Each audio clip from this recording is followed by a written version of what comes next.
Japan just dropped a $2,500 vehicle that looks like it rolled out of the future, and it's not what you think. Forget cars, bikes, or scooters. This strange, spherical machine is shaking up everything you thought you knew about personal transport. It's tiny, ultra-modern, and moves in ways that will blow your mind. But here's the real shocker. Despite looking like a high-tech gadget from a sci-fi movie, it's shockingly affordable and ready for the streets today. What is this mysterious orb? How does it work? And could this be the future of getting around, safer, smarter, and way cooler than anything you've seen before? Stay with us as we unravel Japan's newest transport marvel and why it's causing a global buzz.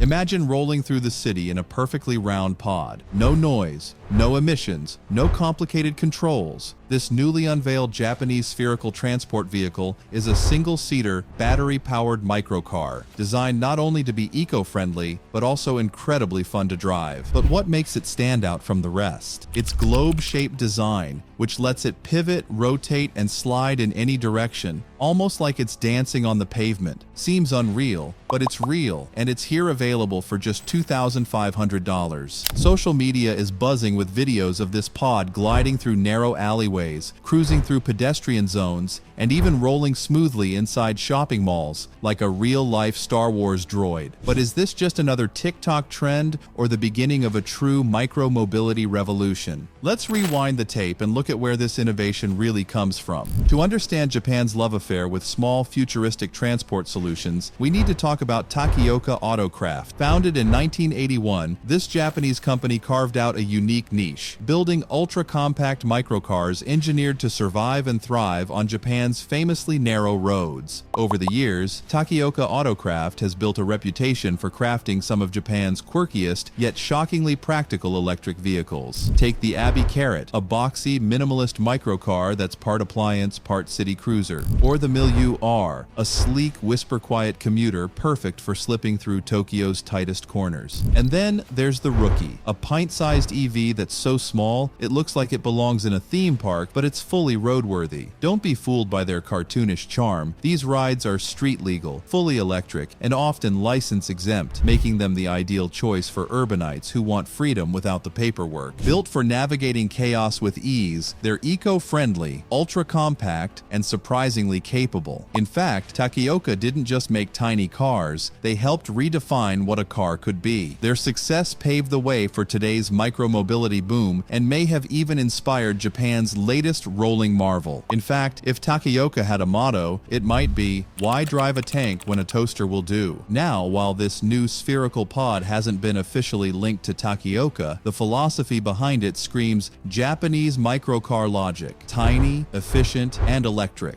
Before Japan took the spherical throne, another Asian innovator gave it a spin, literally.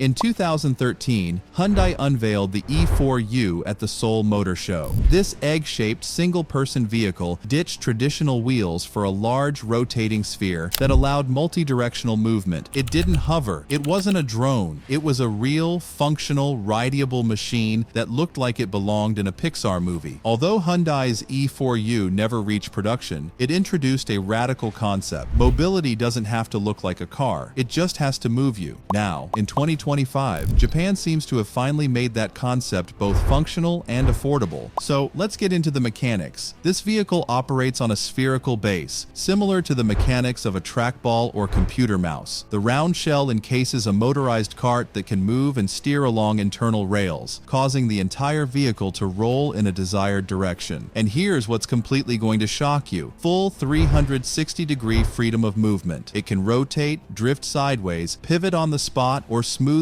roll backward without turning its body. Forget steering wheels and pedals. This pod is controlled via a compact control pad. It's intuitive enough that even first-time users feel comfortable within minutes. The exterior is made from lightweight, durable polymers or carbon-reinforced plastic, keeping the total weight under 100 kilograms. Power comes from a small but efficient electric motor, powered by a rechargeable lithium battery. While specific range data varies, it's typically suitable for 10 to 20 kilometers per charge, ideal for commuting, errands, errands, and recreational rides. It's like a city scooter, gaming chair, and Star Wars droid, all rolled into one. Let's be real, this thing looks ridiculously fun. Beyond its sci-fi cool factor, this little marvel is sparking a global frenzy, especially in China and Russia, and for some very good reasons. First, the price is a game changer. At just $2,500, it's more affordable than most iPhones and way more practical for everyday use. Its compact size means you can easily park it in your apartment hallway, squeeze it into an elevator, or even keep it in your bedroom. It's fully electric with zero emissions, charging straight from a regular wall outlet, making it a smart, eco-friendly choice. Plus, in many places, it's classified as a low-speed vehicle or mobility aid, so you might not even need a full driver's license to get around. Add in the viral buzz on TikTok, YouTube Shorts, and Instagram Reels, and it's no surprise this stylish ride is becoming a global sensation. This isn't here to replace your family SUV, it's here to upgrade how you walk, but way cooler. Before we get swept away by its futuristic charm, let's address the most obvious concern: safety. With a top speed limited to between 15 and 25 kilometers per hour, this spherical vehicle is actually safer than many of the e-scooters zipping through city streets. Its outer shell is made from impact-resistant materials, and most models include a lap belt or harness for added protection. It's designed specifically for low-speed environments such as campuses, indoor complexes, and pedestrian-friendly zones, not for highways or fast-moving traffic. Basic stability sensors and balance algorithms help minimize tipping and maintain control. However, it's not built to withstand a collision with an SUV, but for short, controlled, local travel, it offers a level of safety comparable to e-bikes and scooters. Of course, even the most innovative designs come with limitations, and this one is no exception. Its range is fairly limited, offering just 10 to 20 kilometers per charge. That's more than enough for zipping around the neighborhood or commuting across a campus, but it's not built for long hauls or weekend getaways. Then there's the weather to consider. Most models lack waterproofing and essential features like wipers, making rainy or snowy days a no-go. Availability is another challenge. For now, it's mainly distributed by niche suppliers in Asia, and importing it elsewhere can push the price significantly higher. As for legality, regulations vary wildly. Some countries permit it on sidewalks, others limit it strictly to private or enclosed areas. While it's an exciting innovation, it still comes with regional restrictions and logistical hurdles. Here's something many don't know. Some models are already being explored for use in airports and large indoor venues, where traditional vehicles can't operate. That could open up an entirely new niche for low-speed personal mobility. So, is this the future of mobility or just a pricey novelty? In truth, it's a bit of both. As cities become denser and sustainability becomes a necessity, micro vehicles like this are emerging as serious alternatives to traditional transport. But here's what's truly interesting. Urban planners and tech companies are already envisioning roles for vehicles like this beyond personal commuting. Some smart cities are exploring ways to integrate them into shared micro-mobility fleets, where users can rent them on demand like electric scooters. Others are experimenting with using them for last-meter logistics, think food delivery, or transporting small parcels across pedestrian-only zones. Their small footprint and maneuverability make them ideal for navigating areas that even bikes struggle with. There's also talk in the accessibility space. Because of its easy controls and compact size, this type of pod could one day serve as a mobility aid for elderly users or individuals with mild disabilities, offering more freedom than traditional motorized wheelchairs, but with a cooler, more modern appeal. In short, it's not just a fun ride, it's a glimpse into how transportation, delivery, and even accessibility could evolve in a compact, electric, and user-friendly direction. So, is the $2,500 Japanese spherical transport vehicle a futuristic genius, or just a glorified hoverboard with a windshield? Let us know what you think in the comments. One thing is crystal clear though, it's compact, it's electric, it's insanely fun, and it's rolling straight into the future. If you're fascinated by future transport, sci-fi tech, and wild inventions from around the world, make sure to hit like, subscribe, and ding that bell.